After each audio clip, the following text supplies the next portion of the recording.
او میسر چې و طالبانو دوی به داسې چل وکړه اوښه به 10 نفرو واخیستله حلاله به یې کړه بیا به یې دا 28 برخو باندې تقسیم کړه بیا به دوی داسې کول د دې غیشو سرونه چې دي اقداح دې باندې به یې لیکلي 15 نفرو د 3 نفرو د 2 نفرو د 1 نفر په اوه غیشو برخې درلودلې په 10 غیشو کې 3 نه درلودلې بیا به یې دا په یو خلطه کې واچول داسې به یې وښورول سی به د لاس ورننویسي او راوباسي چا به راووت اوښه به 15 برخې به ده ته ورسېده دا بل ته به 4 ورسېده بل ته به 3 ورسېده بل ته به 2 ورسېده بل ته به 7 ورسېده بل ته به 6 ورسېده نو دا به چا باندې ور تقسیم شوه په 7 نفرو باندې ټول غیش خو به څو ول 10 او دا اوښه به هم څو نفر واخیستې وه 10 نفرو ټولو 10 نفرو یې مساوي پیسې پوره کړې وي بل به چې لاس که تس غیشی به راوته چی به نه وه بل به هم چې لاس که 3 ته به هېڅ شي نه وتل 7 ته به تر ټول نه به چې چاته ډېر شی وتلی و نو هغه به ګټونکی وتلی به بس په دې باندې به بیا دوی دا غوښه خوړل هم نه فقیرانو ته به یې ورکوله هسې چې چا به برخه نه ووتل هغه ته به یو قسم داسې پیغور ورکوه او که چا به دا کار نه کوه هغه ته هم پیغور ورکوي راځه که نه دا کار کو بس همدې ته خوښې وي نو د هغې زمانې د قمار دا بحث اوس خو د قمار ډېرې انواع ایسته ده یو د قمار له انواعو د طالبانو بیع د یانسیب ورته وایي الحمدلله د امارت له راتګ سره هغه بند ده یانسیب هلال الاحمر به داسې هغه کول که تاسې فکر د پلي خشتي جومات مخته به یو ټونس موټر ولاړو کاغذ به په 10 روپۍ خرڅول بیا به چاته شی پکې وتل هر چا به 10 روپۍ ورکولې بیا به څومره وخت بعد یو شی وته پکې دا ټول دې ته بیع د یانسیب وي دا هلال الاحمر په دې باندې خپله بودیجه پوره کوي علامه دکتور زهیلي په تفسیر منیر کې د دې د حرمت فتوا کړې دا ناروا ده جایز نه ده جواز نه نو قمار خو ډېرې انواع وي اوس دا کرکټ کې چې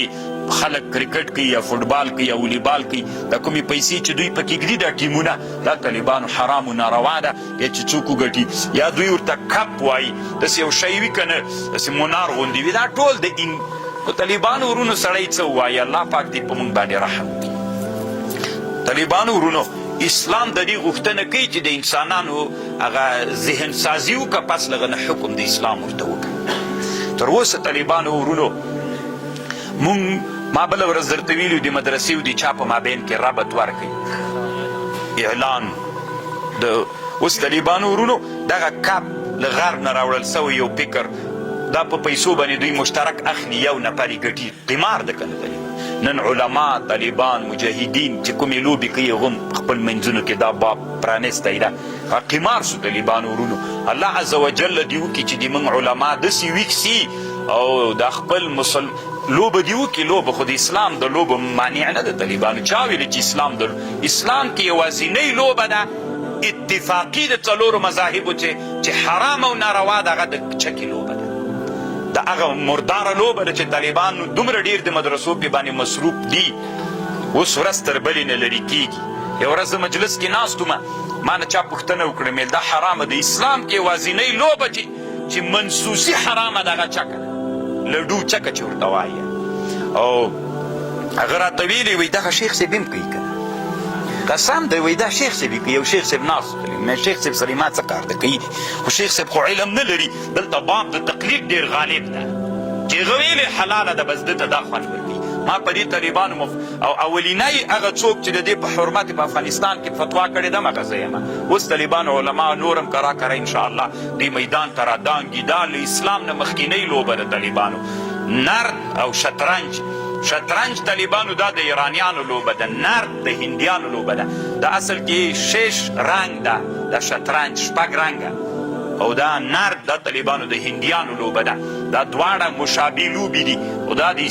کې حدیث راغلی مسلم کې نه دا حدیث ډېرو کتابونو کې نو دا منسوسي حرام ده شطرنج هلته حرام ده چې څوک ورباندې وي قمار ورباندې وي علماو ډېر اوږده بحثونه کړي دي ته فکر